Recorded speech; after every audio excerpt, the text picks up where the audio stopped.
அடுத்ததாக சித்திரை நட்சத்திரம் கன்னியா ராசி, அதை பார்ப்போம். சித்திரை நட்சத்திரத்துக்கு தேவதை துவஷ்டா என்று அழைக்கப்படுவார். அவர் யார் அப்படின்னு கேட்டால், துவஷ்டா ரூபானாம் அதிபதிஹி அப்படின்னு சொல்லியிருக்கு. இந்த பூமியில் பிறந்த 84 லட்சம் ஜீவராசிகளுக்கு இப்படித்தான் முகம் இருக்கணும், இப்படித்தான் தலை இருக்கணும், இப்படித்தான் உடம்பு இருக்கணும். 700 கோடி மனிதர்கள் குறைஞ்சபட்சம் இருக்கும்னு வச்சுப்போம். அந்த 700 கோடி பேருக்கும் வெவ்வேறு முகம், வெவ்வேறு கைரேகை, வெவ்வேறு விதமான அந்த கண் பார்வைகள், குணாதிசயங்கள். இந்த ரூபம் அப்படிங்கிறதுக்கு நமக்கு வெளியிலிருந்து பார்க்கக்கூடிய தோற்றம், அதை கொடுக்கக்கூடியவர் யார் அப்படின்னு கேட்டால், இந்த சித்திர நட்சத்திரத்துக்கு தேவதையாக இருக்கக்கூடியவர் துவஷ்டா அப்படின்னு பேர் அவருக்கு. அவர் தான் இந்த பூமியினுடைய அந்த கோலம் என்று சொல்கிறோம்னா, அந்த கோள வடிவு, இந்த வடிவை உற்பத்தி செய்தவர் அப்படின்னு ஸ்ரீமத் பாகவதத்தில் இந்த விஷயங்கள் எல்லாம் கொஞ்சம் நல்லாவே சொல்லியிருக்காங்க. இந்த சித்திர நட்சத்திரத்துக்கு தேவதை துவஷ்டாங்கிறதுனால என்ன அப்படின்னா, சித்திரம் என்றால் பல வண்ணங்கள், பலவிதமான செயல்கள், பலவிதமான ரூபங்கள். அந்த நட்சத்திரத்துக்கு உண்டான அதில் பிறந்தவங்களுடைய முதல் திசை எதுன்னா செவ்வாய் திசை. 2வது திசை ராகு திசை. உண்மையிலேயே சம்பத்து திசை கன்னியா ராசிக்காரங்களுக்கு ரொம்ப அருமையாக வேலை செய்யும். பார்த்துங்க, அந்த ராகு திசையினுடைய அமைப்பு எப்படின்னு கேட்டால், ஆமேடை எருதுசுறா நண்டு கன்னி வை 5 கருணாகம் வீட்டிருக்க பூமேடை கட்டி வாழ்வார் என்று வாக்கியம் இருக்கு. இந்த கன்னியா ராசியில ராகு வேற இருந்துட்டார் அப்படின்னு சொன்னாலோ, அல்லது கன்னியா ராசியில சித்திர நட்சத்திரத்துல பிறந்து ராகு திசை நடந்தாலோ, அவங்களுக்கு அபரிமிதமான தனப்பிராப்தி கிடைக்கும், அபரிமிதமான தனலாபங்கள் வரும், பொருளாதாரத்துல விருத்தி அடைவாங்க. அதே மாதிரி கம்யூனிகேஷன் ஃபீல்டில் நல்லா இருப்பாங்க, டெக்ஸ்டைல் இது சம்மந்தப்பட்ட விஷயங்களை நல்லா செய்வாங்க. துணி ஜவுளி அப்படின்னாலே சித்திர நட்சத்திரம் தான். நிறைய ஜவுளி கடை ஓனர்களுக்கெல்லாம் சித்திர நட்சத்திரக்காரங்க. அதே மாதிரி ஜவுளி எக்ஸ்போர்ட் பண்ணுறவங்க நிறைய பேர் சித்திர நட்சத்திரக்காரங்க. அப்போ சித்திரை நட்சத்திரம் அப்படிங்கிறது ரொம்ப விசேஷமான ஒரு நட்சத்திரம்.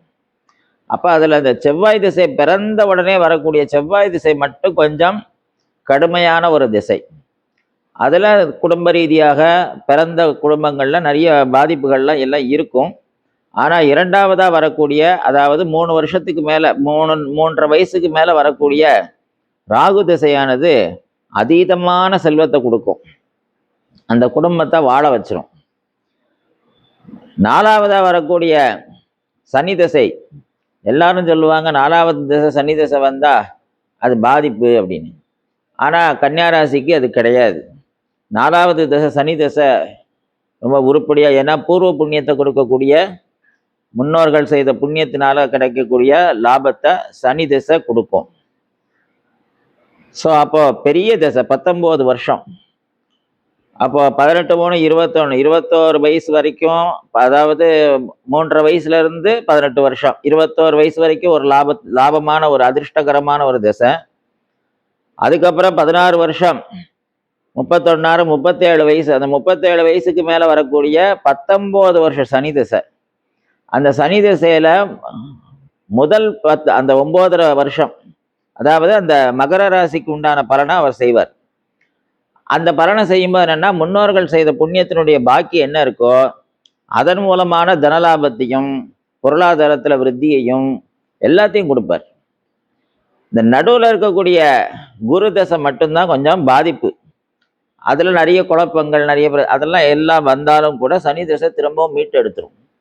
அப்போது அதிர்ஷ்டகரமான திசை அப்படின்னா ராகு திசையும் சனி திசையும் சித்திரை நட்சத்திரம் கன்னியா ராசியில் பிறந்தவங்களுக்கு அதிகமாக இருக்கு. அடுத்ததாக துளாராசி அன்பர்களை பார்ப்போம்.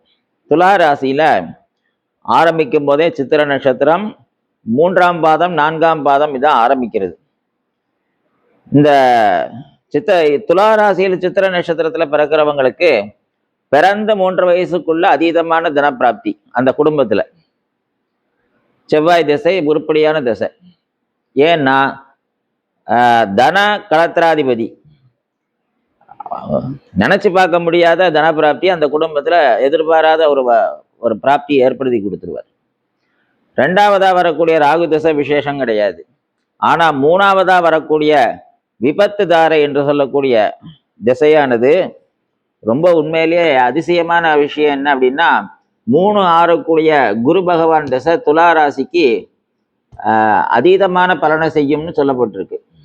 அதுவும் சித்திர நட்சத்திரத்துக்கு குரு திசை உருப்படியான திசை.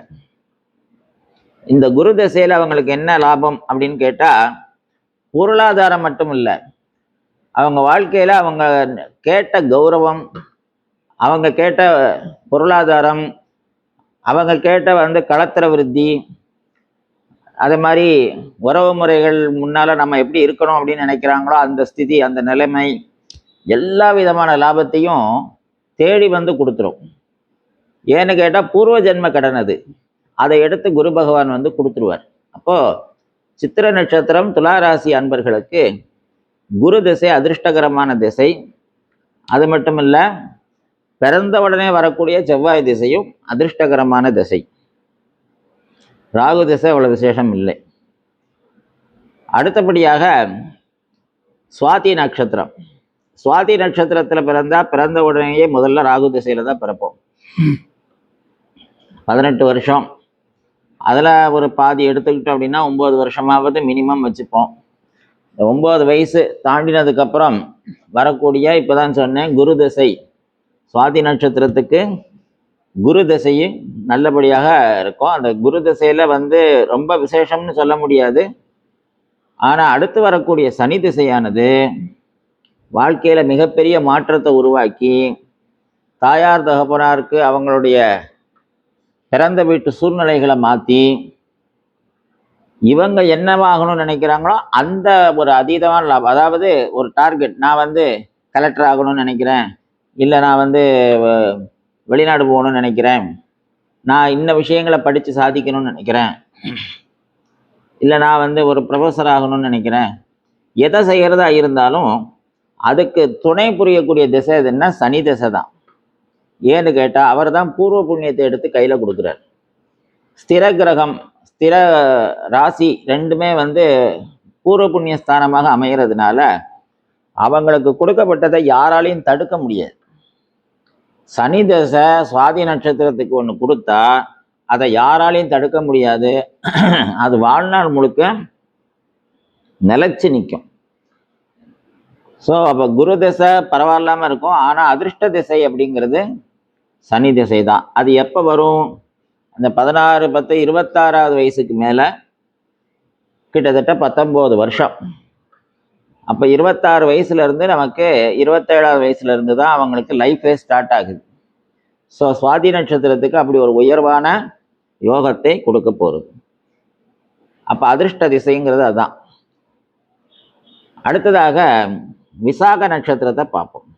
விசாக நட்சத்திரத்தை பார்க்கும்போது அதுக்கு 2 தேவதைகள், இந்திரன் அக்னி அப்படின்னு சொல்லக்கூடிய 2 தேவதைகள். அதுக்கு அந்த நட்சத்திரத்துக்கு மிருகமே என்ன அப்படின்னு கேட்டால் புலி. பிறக்கும் போது அதனுடைய முதல் திசை குரு திசை. விசாக நட்சத்திரம் துலா ராசியில் பிறந்தவங்களுக்கு முதல்ல பிறந்த உடனே வரக்கூடிய குரு திசை குடும்ப கௌரவத்தை மீட்டு கொடுக்கும். ரெண்டாவதாக சனி திசை. சனி திசையில் அவங்களுக்கு உயர்வான இடத்துல, நல்ல இடங்கள்ல கல்யாணம், நல்ல ஒரு ஸ்திதியாக, நல்ல ஒரு இடத்துல வியாபாரம் பண்ணுற இடத்துல ஒரு நல்ல இருப்பிடம், நல்ல வாய்ப்புகள், சுயமாக பிஸ்னஸ் பண்ணுறதுக்கு ஒரு வாய்ப்பு, பிஸ்னஸ் பண்ணுற ஃபேமிலியோட தொடர்பு அப்படின்னு எல்லாமே ஃபினான்ஷியல் சம்மந்தப்பட்ட விஷயங்களை பூரா இந்த சனி திசை கொடுக்கும்.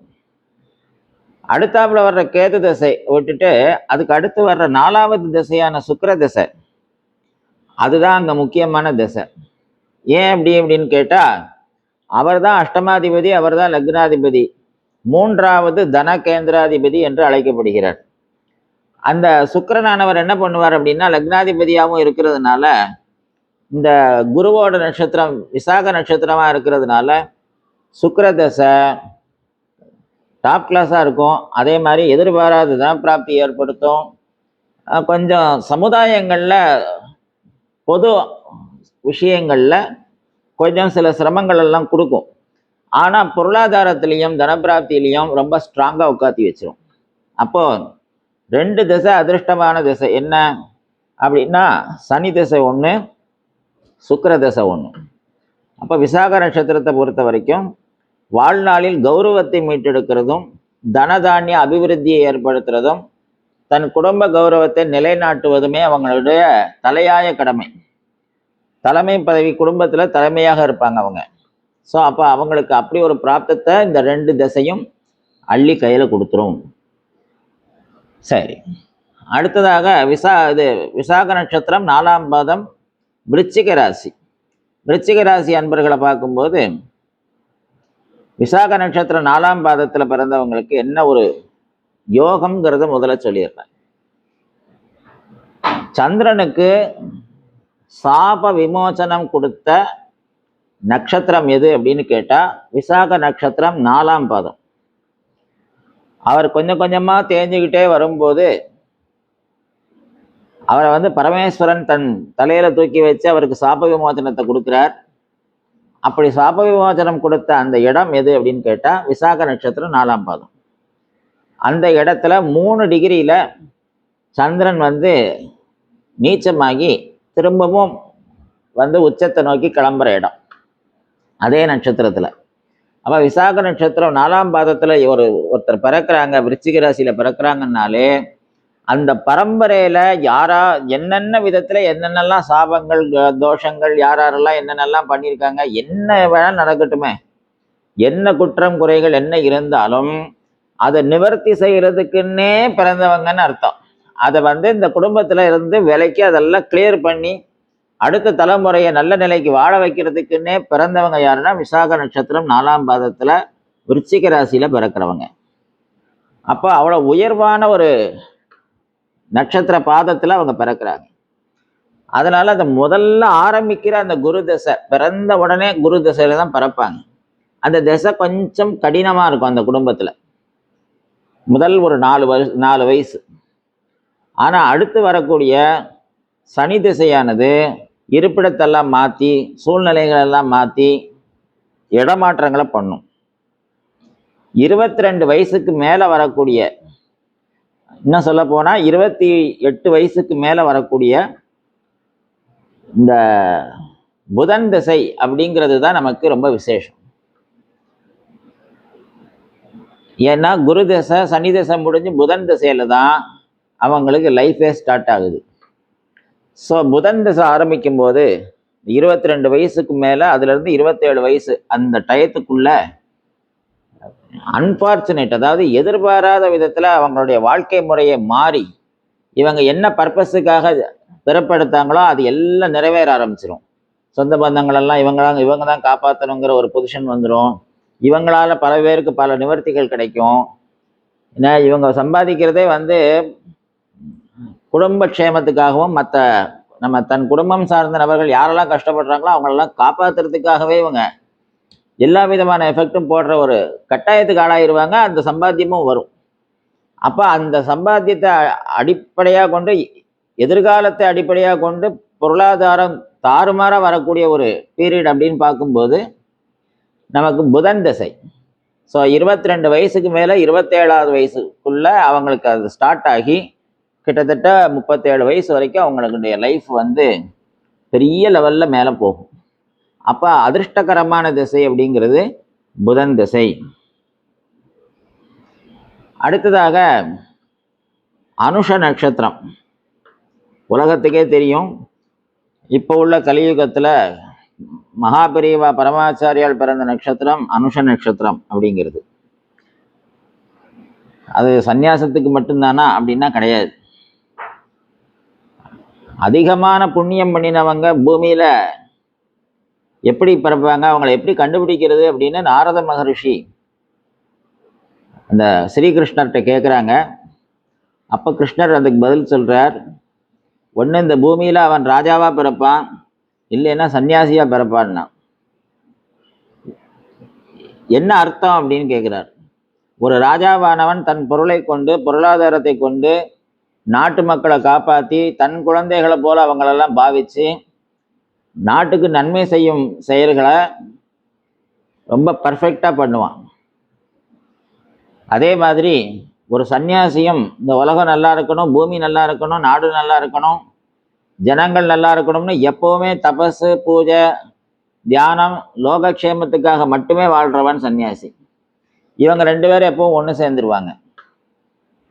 ஸோ அப்படி உயர்வை கொடுக்கக்கூடிய புண்ணியத்தினுடைய உச்சமாக இருக்கக்கூடிய, இல்லை நம்ம பரம்பரையில் இருக்கிற மொத்த புண்ணியத்தோட மிச்சமும் ஒரு குழந்தையா பிறக்குதுன்னா அது யார் அப்படின்னு கேட்டால் அனுஷ நட்சத்திரத்தில் பிறக்கிற ஒரு குழந்தை. அப்போ அனுஷ நட்சத்திரத்தில் பிறந்த உடனே வரக்கூடிய முதல் திசையே சனி திசை தான். அது பிறந்து 3 வயசுக்குள்ளேயே என்ன பண்ணும்னா அந்த குடும்பத்தில் என்னென்ன மாற்றங்களை பண்ணணும் அப்படின்னு ஒன்று இருக்குது. நம்ம ஒரு லைஃப்பை வாழ்ந்துக்கிட்டு இருப்போம்.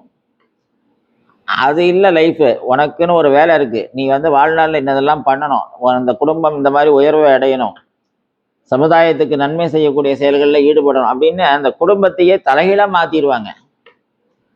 அந்த சனி திசை உடனே அதை செய்ய ஆரம்பிச்சிடும். 2வது திசை சம்பத்து திசை, புதன் திசை, உண்மையிலேயே அதிர்ஷ்டகரமான திசை. அப்போ இவங்களுக்கு சம்பத்து திசை புதன் திசை, 8 புதன் அதீதமான லாபத்தை கொடுப்பார். தனகேந்திராதிபதி என்று பெயர் அவருக்கு, லாபாதிபதியும் அவரே.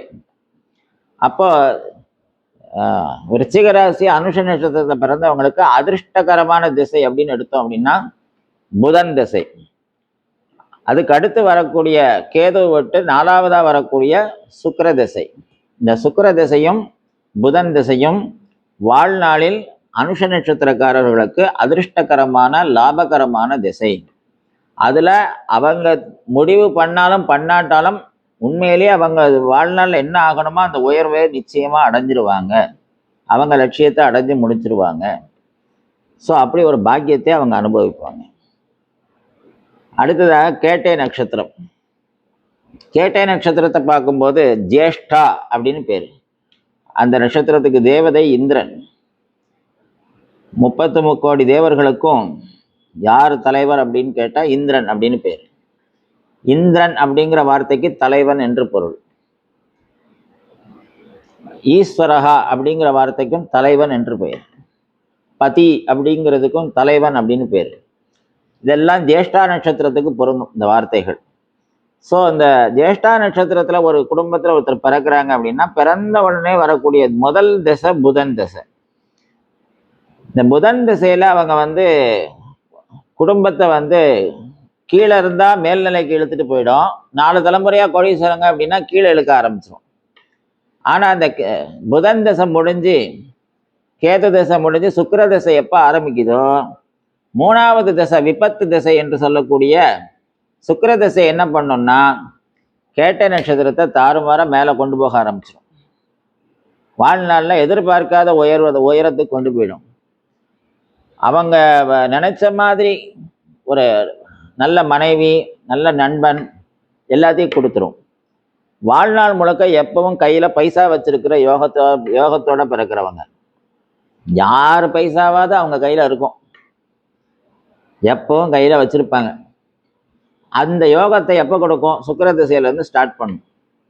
அப்போ 14 வயசுக்கு மேலே அவங்க லைஃபே சேஞ்ச் ஆகி அவங்க இப்படி தான் வாழணும்னு அந்த பொருளாதாரத்தோடையே வாழ்கிறது. சம்பாதிக்கிறதுக்காகவே பிறந்தவங்க யாருன்னு கேட்டால் கேட்ட நட்சத்திரக்காரங்க தான். அதனால புதன் என்ன பண்ணுவார்னா தேவையானதெல்லாம் அள்ளி கொடுத்துருவார். அதுக்கு சுக்கிரன் சப்போர்ட் பண்ணிடுவார். அப்போ 2 பிளானட் அவங்களுக்கு சப்போர்ட்டிவான ஒரு பிளானட்டாக அமைகிறது. காரணம் தனகேந்திராதிபதி புதனாகவும் ஆயிடுறார், அதே மாதிரி களத்திர ஸ்தானாதிபதி சுக்கிரன் ஆயிடுறார். அவரே போகத்துக்கும் அதிபதி ஆகிறதுனால சுக்கிர திசை தான் அதிர்ஷ்டகரமான திசை. அடுத்ததாக தனுசு ராசி. தனுசு ராசி அன்பர்கள் மூல நட்சத்திரம் அதில் ஆரம்பிக்குது. மூல நட்சத்திரத்தில் பிறந்தவங்களுக்கு முதல் திசை கேது திசை. அதுக்கு மூல நட்சத்திரத்துக்கு யார் தேவதை அப்படின்னா பிரஜாபதி அப்படின்னு சொல்லப்படுறது. அவர் தான் பிரஜைகளுக்கு அதிபதி என்று சொல்லப்படுகிறார். பிரஜைகளுக்கு அதிபதினா பிரஜைன்னா மனிதர்கள் மட்டும் பிரஜை இல்லை, பூமியில் இருக்கிற மரம் செடி கொடியிலிருந்து ஆரம்பித்து அத்தனை ஜீவராசிகளுக்கும் பிரஜைன்னு தான் பேர்.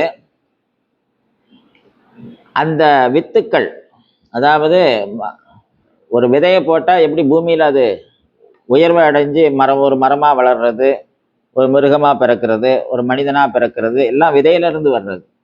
அந்த மூலம் அப்படின்னு சொன்னாலே விதை, ஒரு விஷயத்தை ஆரம்பித்து வைக்கிறதுன்னு பேர்.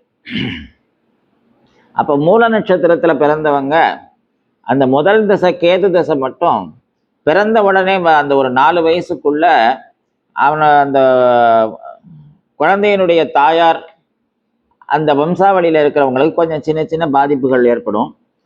இரண்டாவதாக வரக்கூடிய சுக்கிர திசை, கேது முடிஞ்ச சுக்கிர திசை, சுக்கிர திசையில் அந்த 22வது வயசு முடிஞ்சதுக்கப்புறம் சூரிய திசை தான் அவங்களுக்கு பாக்கியத்தை கொடுக்க ஆரம்பிக்குது. அப்போ 3வது திசை சூரிய திசையும் 4வது திசை சந்திர திசையும் மூல நட்சத்திரத்துக்கு அபரிமிதமான நற்பலன்களை கொடுக்கும். சந்திர திசை அஷ்டமாதிபதி திசை கஷ்டத்தை உண்டு பண்ணும் அப்படின்லாம் கிடையாது. கஷ்டம்லாம் வரும், ஆனால் அதை தாண்டி மறைமுகமாக வருமானங்களும் நல்லபடியாக வரும், எதிர்பாராத வரவுகளும் வரும். அந்த தனப்பிராப்தியை கொடுக்கக்கூடிய காலம் எது அப்படின்னு பார்க்கும்போது சுக்கிர திசை முடிஞ்சு கேதுவும் அந்த சூரிய திசை, பாக்யாதிபதி என்று அழைக்கக்கூடிய சூரிய திசை தான் அதீதமான நற்பலன்கள் கொடுக்குறது. அப்போ கேது திசை பிறந்த உடனே வரக்கூடிய கேது திசை ஞானகாரகன் திசை, அதில் பிரயோஜனம் இல்லை. சுக்கிர திசை வயசு கழிஞ்சு போயிடும், அதில் அவ்வளோ தூரம் உயர்வு இல்லை. அடுத்து வரக்கூடிய சூரிய திசை பாக்யாதிபதி திசை என்று சொல்லக்கூடிய 9 குடையவர் திசையும், அடுத்து சந்திர திசை 8 குடைய திசையும் ரெண்டும் அபரிமிதமான பலன்களை செய்யும். ஸோ 16 வருஷம், எப்போ 22 வயசுலேருந்து 16 வருஷம், அந்த 16 வருஷத்துக்குள்ளே தான் அவங்களுக்கு கல்யாணம் ஆகணும், தொழில் விருத்தி ஆகணும், குழந்தை பிறக்கணும், வீடு வாங்கணும், எல்லாம் அதுக்குண்டான அத்தனை பிராப்தத்தையும் தேடி கொடுத்துரும் இந்த 2 திசையும். யாருக்கு? மூல நட்சத்திரக்காரங்களுக்கு. ஸோ அப்படி ஒரு மகா பாக்கியசாலிகள். இவங்களால பல குடும்பங்கள் நல்லா இருக்கும். இவங்க ஆரம்பித்து வைக்கிற செயல்கள் பல குடும்பங்களில் விருத்தி ஆயிரும். இவங்களுக்கு நல்லது நடக்குதோ இல்லையா, இவங்க மூலமாக பல பேருக்கு நல்லது நடக்கும். இவங்க தான் ஸ்டார்ட் பண்ணி வைப்பாங்க, அதை மறந்துடுவாங்க, அவங்களும் மறந்துடுவாங்க, ஆனால் அது எங்கேயோ பெரிய லெவலுக்கு போயிடும். ஸோ நல்ல விஷயங்களை, வாழ்நாளில் பல விஷயங்கள், தடைப்பட்ட விஷயங்களை அந்த மூல நட்சத்திரக்காரங்க ஆரம்பித்து வைக்கும்போது அதனுடைய விசேஷமே தனி. அப்போது மூலம் அப்படின்னா ஆரம்பம். அவங்களுக்கு அதிர்ஷ்ட திசை அப்படிங்கிறது பாக்யாதிபதியான சூரிய திசையும் அஷ்டமாதிபதியான சந்திர திசையும் தான். அடுத்ததாக பூராட நட்சத்திரம் தனுசு ராசி. இந்த தனுசு ராசி பூராட நட்சத்திரத்தில் பிறந்தா, பூராடத்துக்கு தேவதை யாருன்னா ஜலம், அதாவது அபஹா அப்படின்னு என்று அழைக்கப்படுகிறது. ஸோ சமுத்திரம், அபஹா, தண்ணீர், எப்படி வேணாலும் சொல்லலாம். இந்த பூராட நட்சத்திரத்துக்கு இருக்கக்கூடிய விசேஷம் என்ன அப்படின்னு பார்த்தோம் அப்படின்னா, எல்லாரையும் அரவணைச்சு கூட்டு போகிறது, சொந்தக்காரங்க எல்லாரையும் ஒன்றா இழுத்துட்டு போகிறது, எங்கே போனாலும் 10 பேரை சேர்த்து, சொந்த பந்தங்களை சேர்த்து வெளியில் டூருக்கு கூட்டு போகிறது, கல்யாண வீட்டுக்கு போனால் ஒரு நம்ம பக்கத்தில் யாரோ சொந்த பந்தம் எல்லாரையும் சேர்த்து ஒன்றா வேனில் வச்சு கூட்டிகிட்டு போகிறது, எல்லாரையும் அரவணைச்சு கூட்டு போகக்கூடிய ஒரு ஸ்டார் எது அப்படின்னு பார்த்தோம்னா பூராட நட்சத்திரம். அப்போ அவங்களுக்கு அதுக்கு ரெஸ்பெக்ட் அவங்களுக்கு கிடைக்குதோ கிடைக்கலையோ, அவங்க செய்கிறத செஞ்சுக்கிட்டே இருப்பாங்க. அவங்க நம்ம இப்போ குழந்தைகள் எல்லாம் சொந்த பந்தங்கள்லாம் சிரித்து சந்தோஷமாக இருக்கணும், அதை பார்க்கணும் அவங்களுக்கு, அவ்வளோதான் அவங்களுக்கு. ஸோ அப்படி ஒரு விசேஷம் இந்த பூராட நட்சத்திரக்காரங்கள். ஸோ அவங்களுக்கு அதிர்ஷ்டகரமான திசை எது அப்படின்னு பார்க்கும்போது, இதே பாக்யாதிபதி சூரிய திசை பிறந்த உடனே வரக்கூடிய சுக்கிர திசை. இந்த பிறந்த உடனே வரக்கூடிய சுக்கிர திசையே அவங்கள உயர்வான நிலை கொண்டு போயிடும். அதே மாதிரி அந்த குடும்பத்தில் இவங்க பிறந்ததுக்கு அப்புறம்தான் பெரிய பெரிய வீடு வாசல்லாம் வாங்குவாங்க, புதிய தொழிலெலாம் தொடங்குவாங்க. ஏற்கனவே பாரம்பரியமாக தொழில் பார்த்துட்டு இருக்கிறவங்களுக்கு மேன்மை கிடைக்கும். அப்போ போராட்டத்தில் பிறந்தாச்சுன்னாலே அந்த குடும்பம் விருத்தி ஆயிடுது. அப்போ பெர்த்லேயே வரக்கூடிய சுக்கிர திசையும், 3ஆவதாக வரக்கூடிய அந்த சுக்கிரன், சூரியன், சந்திரன் என்று சொல்லக்கூடிய 8வது ராசிக்குரிய சந்திர திசையும், பாக்யாதிபதியான சூரிய திசையும் எல்லாமே உயர்வாக இருக்கு. அப்போ இவங்களுக்கும் பார்த்தோம் அப்படின்னா மூலத்துக்கு சொன்ன மாதிரி இல்லாமல் 36 வயசு வரைக்கும் இவங்க நினைச்சதை வாழ்நாளில் நடத்திக்கிட்டு போய்கிட்டே இருப்பாங்க. அதை ஸ்டாண்டர்டாக கடைசி வரைக்கும் வச்சிருக்க வேண்டியதான் அவங்க வேலை. ஸோ அப்போ பூராட நட்சத்திரக்காரங்களுக்கு அதிர்ஷ்ட திசை அப்படிங்கிறது பெர்த்ல இருந்தே ஆரம்பிக்குது. அது ரொம்ப அதீதமாக வேலை செய்கிறது எப்போ அப்படின்னா சூரிய திசையில் வேலை செய்யும். அதுக்கு அடுத்தாப்புல சந்திர திசையிலையும் வேலை செய்யும். ஸோ ரொம்ப உயர்வை கொடுக்கக்கூடிய ஒரு நட்சத்திரமா இருக்கு. ஏன்னா மூணு அடுத்தடுத்த திசை 3 திசையுமே அதிர்ஷ்ட திசை தான். அதனால பயப்படுறதுக்கு அதில் ஒரு விஷயமும் இல்லை. அடுத்ததாக உத்திராட நட்சத்திரம் தனுசு ராசி. உத்திராட நட்சத்திரம் தனுசு ராசி, அவருக்கு பேர் விஸ்வேதேவர் அப்படின்னு பேர். இந்த முன்னோர்களுக்கு நாம் செய்யக்கூடிய எந்த செயலாக இருந்தாலும், அவங்களுக்கு திதி கொடுக்கறதுல இருக்கட்டும், சிரார்த்தம் பண்ணுறதா இருக்கட்டும், தர்ப்பணம் பண்ணுறதா இருக்கட்டும், எல்லா குலத்திலையும் எல்லா மதங்கள்லையும் முன்னோர்களை வழிபாடு பண்ணுறதுங்கிறது ஒவ்வொரு விதமாக பண்ணுறோம் இல்லையா? யாரும் நம்ம ஒரு மாதிரி பண்ணுறோன்னா அவங்க ஒரு மாதிரி, எல்லாரும் ஆனால் முன்னோர்களை வழிபாடு பண்ணுறதை பண்ணிக்கிட்டு தான் இருக்காங்க. வருஷா வருஷம் ஒன்றாவது டேட்டில் போய் பிரார்த்தனை பண்ணுவாங்க. இல்லைன்னா நம்ம மந்திரம் சொல்லி வாத்தியாரை வச்சு எல்லாம் பண்ணுறாங்க. ஸோ இந்த முன்னோர்களுக்காக நாம் செய்யக்கூடிய எந்த விஷயங்கள்லையும் குற்றம் குறை வராமல் அது சரியாக இவங்க செய்கிறாங்களா அப்படிங்கிறதுக்கு மார்க் போடுறது யார் அப்படின்னு கேட்டால், அதை கண்காணிக்கிறதுக்கு அவருக்கு பேர் விஸ்வேதேவர் அப்படின்னு பேர்.